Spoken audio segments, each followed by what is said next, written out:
Alrighty, welcome back everyone. We just talked about a little bit of intel from the spring games this past weekend, some takeaways from all the games we weren't able to break down on Monday, but let's get to some transfer portal superlatives. Chris Hummer over at CBS dropped his superlatives as we move into this spring portal window, and there's a lot to break down, to be totally honest with you. But let's start with the team that he thinks could define the cycle, and I totally agree with him. It is Alabama. This team is not Kalen DeBoer's team yet. Obviously, he loves the guys in that room and doesn't necessarily hold any grudges against anyone by any means, but he's still in the process of building out this team as he sees fit. He's still building out this team the way he wants it and the way he pictures it in his head. So there's going to be a lot of movement both ways, I think. I think there were some guys that stuck around to see what this Kalen DeBoer era was going to look like. Some aren't going to like it. Some are going to leave because of depth chart issues. There's going to be a lot of stuff happening around Tuscaloosa, Alabama. They're going to go after cornerbacks and wide receivers. I think will be the main focus as they hunt for new players. But I think defensive tackle is a position to watch. They need an offensive tackle to help as well, with Caden Proctor probably coming back. Maybe even a tight end. I think they could be just insanely active. So if the right player comes along, Bama will definitely at least touch base and see what the interest level is, and it could be a very different Bama team, to be totally honest with you, this time in a couple of weeks. But we'll see what happens. I think Bama is always going to be a team that defines pretty much any cycle, whether it's recruiting or transfer portal, but especially this one, I think they'll be very active, both players coming into the program and players walking out of it. But that'll be really interesting to watch. I think everyone knows that Bama's in kind of a transition period right now, and they will be over the next 2 weeks, that's for sure. But he got to the next one is a top 25 team with the most work to do. Excuse me. And this one is very clear. It's Washington. There's no question about that. This is a team that definitely took the biggest hit in terms of guys leaving their program. I think they didn't have the ability to necessarily backfill the way Alabama did with Kalen DeBoer's guys from Washington because not a lot of guys followed from Arizona. Now, the door is still open, obviously, as this portal window starts. I mean, Noah Fafita and Tatoria McMillan are going to be guys that they're going to be watching very closely down in Tucson. But at the end of the day, right now, it feels like Washington is not nearly the same team they were a year ago. It looks like a totally different team, and it pretty much is, to be totally honest with you. Will Rogers is the quarterback down there, a guy that is not shy about throwing the ball, is not uncomfortable in pretty much any situation. So at the very least, have a very high floor out there. I think it'll be really interesting to see how that position, develops, to be totally honest with you. If Noah Fafita finds his way to Washington, that'll be his position to be had, but obviously that hasn't happened yet. So Will Rogers is the guy. It'll be really interesting to see how they fill out the rest of this group because pretty much every position is on the board. Even that quarterback position, honestly, depending on how Will Rogers has played throughout spring, could be on the board. So this Washington team that we see right now is not going to be the Washington team we see in fall. So it'll be really interesting to see that kind of develop over the next couple of weeks because it's going to be a lot of action over there in Seattle. But then you got to the most in-demand position, and it's defensive tackle, and there's no question about that. There is going to be people all over the country that need interior defensive line help. UGA, Texas, Bama, and so many more are going to need really big-time help. LSU is another one that definitely needs help. Now, Texas might have had some answers to theirs. Bill Norton is a guy from Arizona that seems to be heading to Texas. He got a crystal ball earlier this week to go to Texas, so it'll be interesting to see if that happens and how quickly that happens.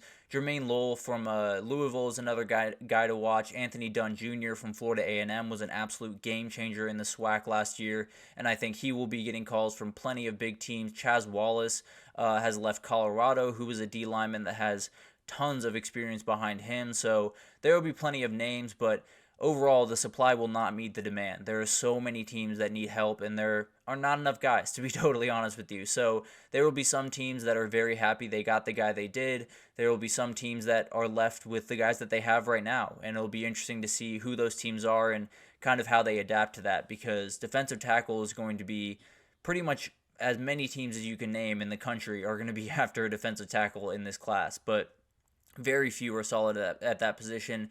pretty much Ohio State, Michigan, and not many else, to be totally honest with you. But and then we get to the least in-demand position, and quarterback is definitely the answer here. There's no doubt about that. I think there's not many open spots around the country. Northwestern is one that I think the starting quarterback position is still very much up for grabs, but overall, it's depth positions, at least if you want to go Power 5. So you have, I think UGA is going to add one more guy to that room. Not exactly sure where that's going to come from, but you have UCLA, Iowa, and Texas Tech. All could be looking for depth position as well, but also those starting positions aren't necessarily locked down by any means. So it'll be interesting to see if someone jumps in there and takes over the starting job at those three. But obviously UGA's is locked down. Northwestern's is wide open, and maybe there are a couple that are a little bit more open than we assume that they are right now. But one that might be open but doesn't seem like it is right now, to be totally honest with you, is Michigan.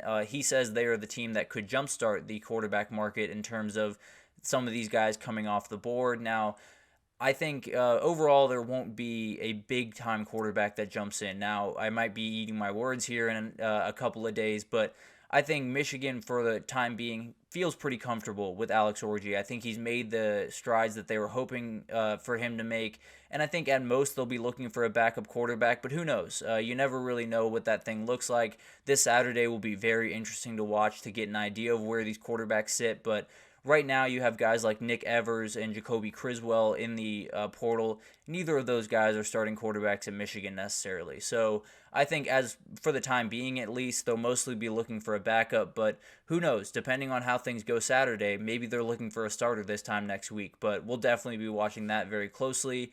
The position with the most big names, according to Chris Hummer and pretty much according to everyone, to be totally honest with you, is running back. We saw Damian Martinez jump in. He's the biggest name pretty comfortably on the running back market right now, but there's so many guys right behind him. Henry Parrish is a really good player from Miami that's entering the portal. I think he's been crystal balled to Ole Miss, so something to watch there. And then you have Andrew Paul, who is pretty much a four-stringer, to be totally honest with you, at Georgia, but is an absolute beast. We saw him running on Saturday in the spring game, and the dude runs mean. It was a little bit of a audition for some other teams.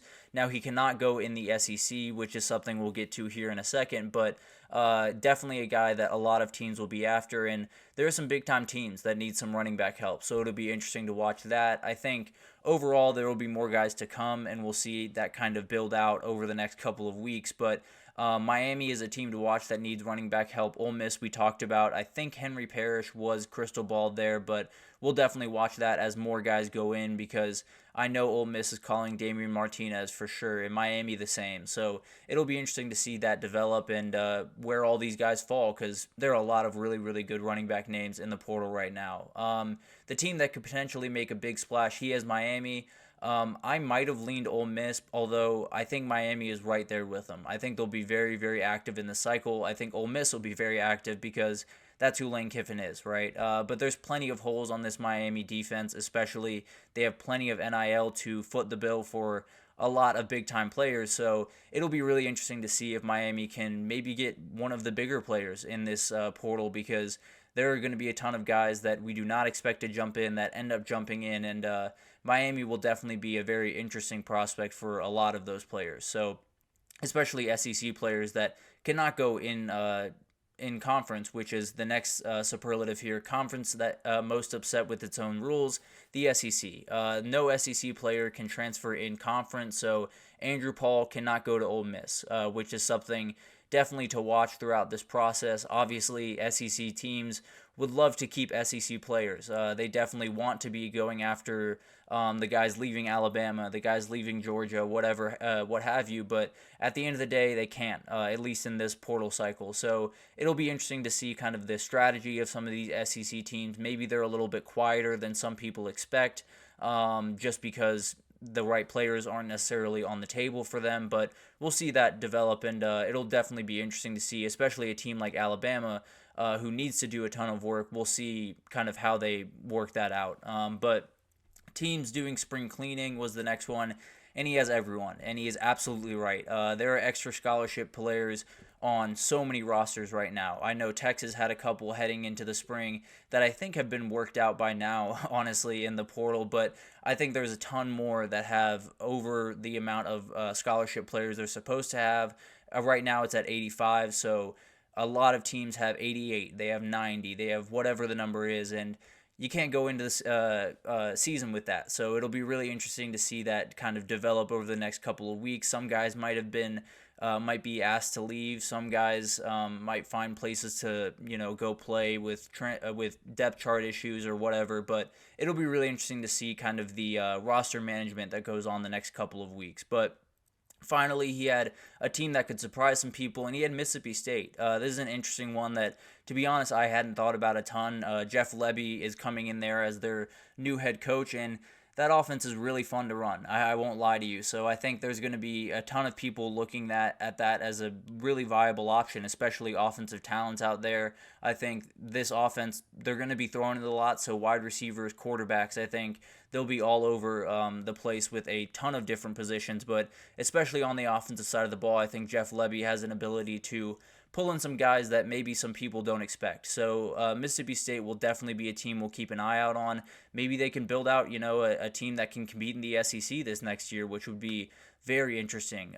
But overall, this is going to be a crazy portal window. I think this is going to be one of the crazier ones that we can remember, but it's just starting. So we'll keep you updated as we go. We'll probably have a segment tomorrow just breaking down where we are with all of the names that are in, and then we'll keep updating that throughout the next 2 weeks because it's going to be wild. But we're going to take our final break here, and when we come back, we're going to talk about a new Top 10 Tuesday. I gave my best players in the country earlier. We did the top 100 players in the country. I only did 10 just to spare myself a little bit here, but it is not an easy thing to put together. So spare me a little bit, but we're going to take our final break, and we'll be right back with that. So stick with us.